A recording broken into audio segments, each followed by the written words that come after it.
Good morning to you. It must be 5 a.m. Eastern Standard Time on a beautiful Wednesday, November the 4th. The election is finally behind us. We as salespeople need to gear down for the last 2 months of the year.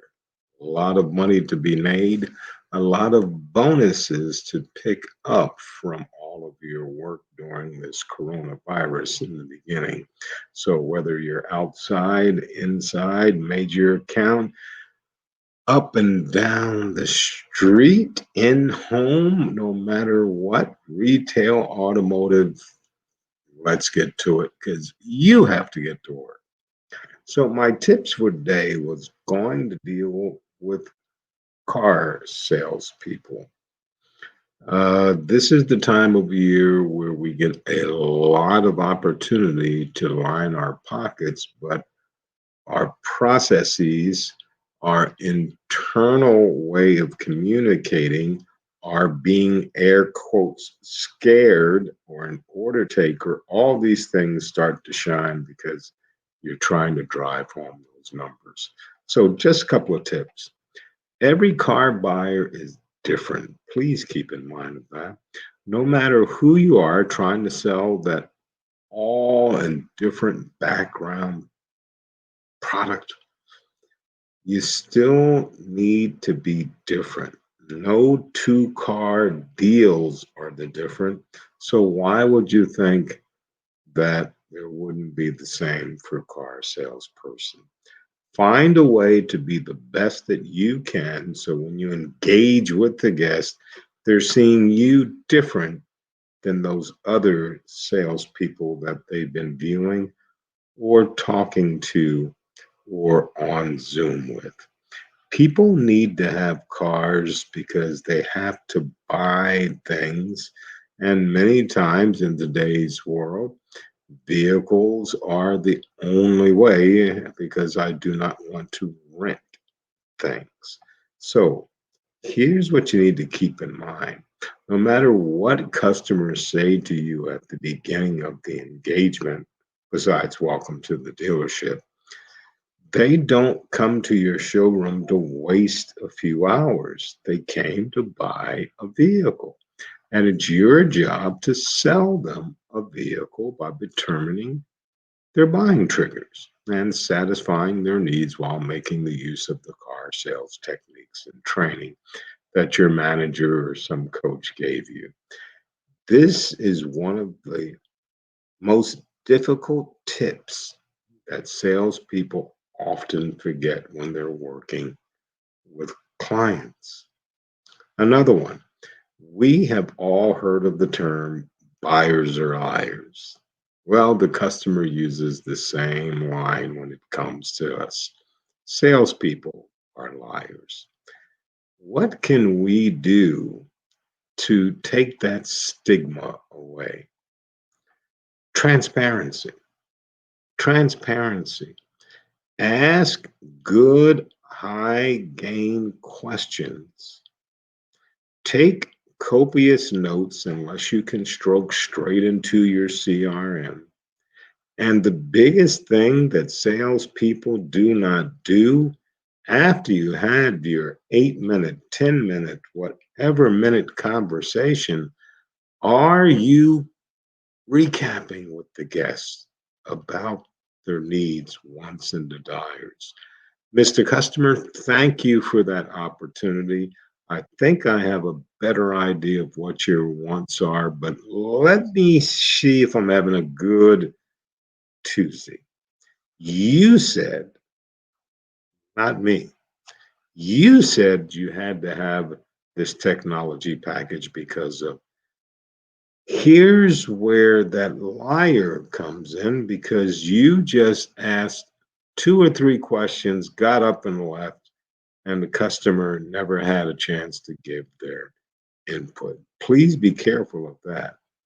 Never lie to a customer. One of the things that I've always hated is that, hey, you know what? I don't have the answer. When we get back to the dealership, I'll find out for you. Well, Why can't we just say, Mr. Customer, I have a device with technology. You have a device of technology. I know what my last meeting, I know what my last test, the last time I was on the OEM system. But can you bring up, and why don't you make it into a learning exposition together with the guest? Don't have to lie to them.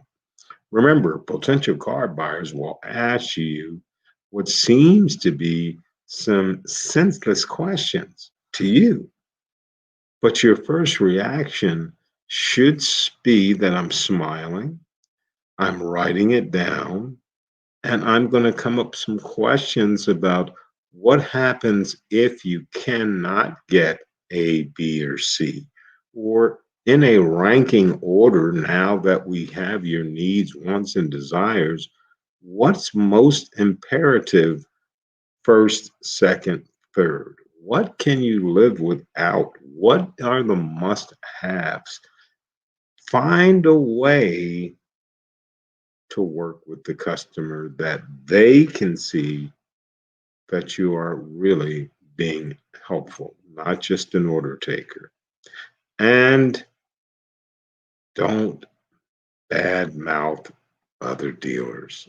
I don't know, over my lifetime, we want to badmouth dealers, other companies. You don't know the people across from you. Maybe a family member works for that organization, or a close friend, or a coworker. Never badmouth anyone while you're engaged with someone trying to sell your product and services. That is ludicrous. Another thing, we need to actually dress somewhat like the part. Now, I know things have changed. There's not the three-piece suit, the ties, and the boutonnieres, and all of that, but come on, you must have something better in your closet to wear. And if it is one of your manufacturer's garbs, shoot, shirts, pants, make sure they're neat, clean, presentable. You got an iron, take it to the cleaners, but be ready to play. Remember, you're representing the ownership of that dealership. Product knowledge is always key. I'll just leave that alone. And please don't fall into the negative habits of those other salespeople that are not successful. I said that, not successful at your dealership. They are lazy. We need to get rid of them. If I was your manager, they would be gone. If people are not there to help each other in team solution selling on how to get better, you need to go off by yourself and stay on your goals and dreams. In other words, if someone doesn't want to role play as you're going through the negotiation, as you're going through the walk around, as they can be there as a guest as you're going through questioning, um, I'm going to stay away from you because there's no way you can help me improve so I can help my quality of life. Keep in mind that the car buyer smells desperation. Yes, you don't think you're giving off those vibes, but they can tell that you're desperate. And when you do crazy things at the negotiation, like customer will take car at this price, sign this, initial this, Mr. Customer, and I'll take it to my boss. Weak, crazy, unprofessional ways of dealing with guests. Now, just like I'm saying this to you, they're going to read some content or have read some content about it, and they're going to pigeonhole you. They're going to stereotype you.